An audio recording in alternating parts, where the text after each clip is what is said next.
Bonjour à tous, bonjour Pierre. Bonjour Paul. Bon, écoutez, on est ravis de vous retrouver au sein de la salle des marchés du Crédit Mutuel Arkea pour vous parler de conjoncture économique.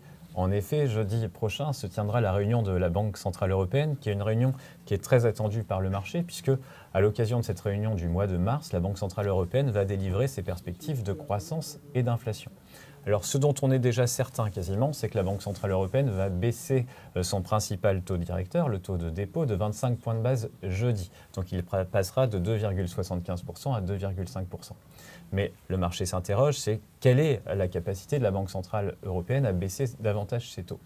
Aujourd'hui, le marché est plutôt convaincu qu'on va atteindre 2% au virage de l'été 2025. La question qui se pose, c'est est-ce que la BCE ira jusqu'à 1,75% au deuxième semestre 2025 ? Et pour ce faire, eh bien, ça dépend du dynamisme de la croissance américaine et du dynamisme de l'inflation.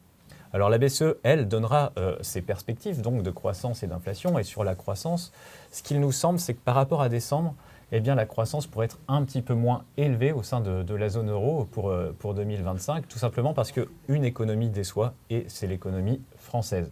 Les derniers PMI, les données d'enquête qui sont sorties pour le mois de février, sont d'ailleurs particulièrement dégradées pour la France, et c'est un cas unique. Même pour l'Allemagne, finalement, on est sur un niveau assez dégradé, mais l'activité se stabilise. Du côté de l'inflation, on a eu des nouvelles aujourd'hui. L'inflation au sein de la zone euro tend à se modérer, un petit peu moins qu'attendu, mais néanmoins se modère. Et donc la Banque Centrale Européenne, de ce point de vue-là, devrait se montrer plutôt rassurante de nouveau. Une question toutefois, ce sont les incertitudes. Elles sont extrêmement nombreuses. On le voit avec les différents discours de Donald Trump qui tendent à faire plutôt peur au marché, même si le marché s'accommode de ces discours. Et évidemment, la Banque Centrale Européenne relèvera de nouveau que les incertitudes sont nombreuses. Alors Pierre, du côté des États-Unis, est-ce que ces incertitudes viennent affecter la croissance américaine ou au contraire, est-ce que la croissance résiste ? Eh bien, en tous les cas, ces incertitudes viennent affecter les attentes des investisseurs. En effet, ces derniers semblent réviser leurs attentes concernant les effets macroéconomiques d'une présidence Trump. Auparavant, au cours des semaines et des mois qui ont suivi l'élection de Donald Trump, les investisseurs avaient fait preuve d'une forme d'optimisme, marquée par une forte hausse des marchés boursiers américains, ainsi qu'un ajustement à la hausse des taux souverains, alors que les investisseurs anticipaient un regain d'inflation consécutif à des droits de douane et une trajectoire budgétaire moins soutenable. Aujourd'hui, les investisseurs semblent avoir modéré leurs attentes. D'ailleurs, ce qu'on observe en février, c'est une baisse des indices actions ainsi qu'une baisse des taux souverains, un mouvement de marché caractéristique d'une forme d'aversion au risque. Pourquoi ?